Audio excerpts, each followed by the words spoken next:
Le neuromarketing, qu'est-ce que c'est? En quoi ça consiste? Est-ce que c'est éthique? Bonjour à tous, bonjour à toutes, c'est Fabrice Julien, coach et auteur, expert en business depuis 2010. Dans cette vidéo, on va parler du neuromarketing. Un sujet assez peu connu, on en parle assez peu sur le web et ailleurs, et pourtant, moi je trouve ça super intéressant, donc j'ai décidé de vous faire cette vidéo dessus aujourd'hui. Juste après l'intro, je vous dis tout. Mais avant de commencer, je vous offre un guide gratuit ainsi qu'une série de conseils gratuits aussi par email. Si vous êtes intéressé, c'est le premier lien dans la description pour vous abonner. N'hésitez pas, si vous êtes motivé, vous trouverez le premier lien dans la description. Abonnez-vous et activez la cloche parce que si vous ne le faites pas, YouTube ne vous préviendra pas et vous allez rater les nouvelles vidéos ainsi que les vidéos qui contiennent des pépites. Mettez un like pour me faire savoir que vous pensez que cette vidéo est utile et pour que j'en fasse d'autres comme ça. Si vous pensez que ce contenu est utile, partagez-le en public ou en privé à vos amis. Vous pouvez aussi me laisser un commentaire, je les lis tous et j'y répondrai avec grand plaisir. Alors les amis, le neuromarketing en fait c'est l'application des neurosciences cognitives au marketing et en fait à la vente, au commerce, à la négociation, etc., à la conversion. En fait, ils ont utilisé certaines grandes marques comme Coca-Cola, etc. Ils sont allés voir l'imagerie cérébrale, tout ça, pour voir ce qui déclenche le réflexe d'achat chez les gens. Et il peut y avoir des dérives effectivement au neuromarketing, on va en parler juste après, mais l'idée c'est d'arriver à influencer la personne assez pour qu'elle passe à l'achat. Même des fois presque malgré elle. C'est comment on va te conditionner, on va trouver dans ton cerveau ce qui déclenche le réflexe d'achat et on va te le provoquer et ça va te faire acheter. Ou toi ou moi, hein, je veux dire, moi j'emploie pas ces techniques-là et par contre certaines grandes marques le font. Donc en fait, évidemment, c'est pas du tout éthique de faire ça parce que ça va chercher des mécanismes profonds, des mécanismes inconscients qui vont te faire quasiment acheter en transe, acheter malgré toi, peut-être des trucs qui sont pas bons pour toi ou des trucs dont tu n'as pas besoin ou alors que tu n'as pas d'argent, que tu peux pas te le permettre, tu vas dépenser ta thune et te retrouver dans la merde. Mais ça, les grands groupes et tout, ils en ont un petit peu rien à foutre, tu vois. Bon, heureusement, l'utilité vraiment des neuromarketing n'a pas été prouvée scientifiquement. C'est-à-dire qu'il y a des marques qui financent des études, des trucs très chers. Évidemment, ils gardent ces données pour eux. Il n'y a pas eu vraiment d'études publiques qui a reconnu l'utilité de ça. Donc, il y a deux options. Soit ça ne marche pas, ce qui m'étonnerait. Soit les grands groupes qui ont financé ça ont gardé les résultats pour eux. Voilà. Ensuite, tu vois, l'idée du neuromarketing, ça peut être plusieurs choses. Des fois, j'avais expliqué pourquoi, souvent dans les grands magasins, il y avait de la musique. Souvent il y a de la musique parce que la musique elle t'empêche de penser, d'être avec toi-même, de t'entendre penser et du coup tu es plus susceptible de tomber dans un petit peu le panneau de manipulation, de marketing, d'achat. Voilà, tu es moins là, moins présent, tu peux acheter des trucs dont tu n'as pas besoin, tu peux acheter des trucs sans prendre le moins cher, tu peux, voilà.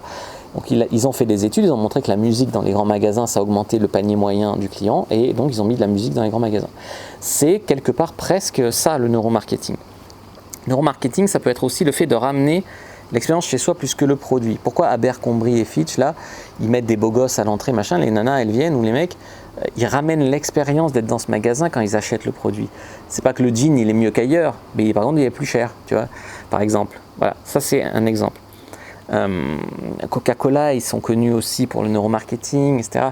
Alors, c'est pas clair dans quelle mesure ça peut aussi rendre addict. On sait que dans Coca-Cola, il y a peut-être des trucs qui rendent les gens addicts. C'est-à-dire que c'est comme ça qu'ils font leur chiffre d'affaires, un truc de ouf et tout, tu vois. Donc, l'idée ici, c'est que, officiellement, le neuromarketing est interdit en France par la loi de bioéthique. Donc, les recherches et tout sont interdites en France. Maintenant, les grands groupes qui font des recherches aux États-Unis et tout, je vois pas comment ça peut ne pas être appliqué en France, tu vois. Surtout qu'on ne sait pas ce qu'il y a dans ces études avec précision. Donc, comment savoir si c'est du neuromarketing ou pas? Donc, nous, on s'est interdit les recherches, les trucs, soi-disant au nom de la loi de bioéthique, ok. Par contre, c'est autorisé ailleurs et les techniques, rien ne les empêche de les appliquer en France. Donc, c'est un petit peu inutile comme loi, je trouve. C'est mon avis. Alors, quels sont les mécanismes qui sont utilisés dans le neuromarketing? Il peut être utilisé la reconnaissance visuelle, c'est-à-dire te montrer un truc qui fait que ça te rappelle des trucs familiers ou des trucs qui vont te déclencher l'achat. Ça, c'est du neuromarketing. Mettre des odeurs. Ils peuvent mettre des odeurs à leurs produits ou des odeurs dans le magasin qui vont faire que ces odeurs-là te mettent plus en condition d'achat. Un neuromarketing, ça peut être aussi un packaging ou un truc qui va te faire anticiper le plaisir, ou une publicité par exemple, qui va rentrer dans ton cerveau et te faire anticiper du plaisir associé à ce produit. Et quelque part, le produit forcément va pas forcément te donner du plaisir, mais l'anticipation que tu as eue grâce à la pub et tout le marketing, c'est ça qui va te donner le plaisir. Ils ont aussi analysé les zones de perception de l'intérêt, de la curiosité, etc. Et en fait, ils arrivent à te faire croire que tu es intéressé en activant les mêmes zones du cerveau avec ce produit. C'est dingue, c'est fin, c'est révolutionnaire, c'est puissant, c'est pas éthique, c'est dangereux. Voilà. Il y a aussi la peur. Ils ont étudié la peur, machin. La peur de ce qui te fait, par exemple, la peur de manquer, la peur de mourir, la peur de... voilà, il y a plein de peurs chez l'être humain. Ils arrivent à actionner ces leviers-là pour te faire acheter. La peur de manquer, par exemple, quand Amazon te dit plus que 2 exemplaires, c'est pas forcément vrai. Sauf que comme tu as peur de rater quelque chose, c'est la fear of missing out, et ben, tu te précipites pour acheter de peur qu'il n'y en ait plus, tu vois. Ça, c'est des techniques vraiment de neurosciences.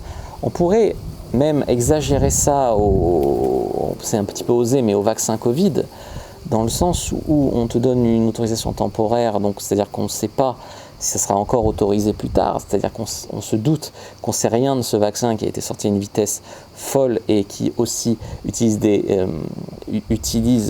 mécanismes nouveaux de vaccination. Hein. C'est pas un vaccin avec un virus mort qu'on t'inocule, là, c'est génétique, ce qu'on va te mettre des protéines dans le corps, etc. C'est de l'ARN qu'on modifie.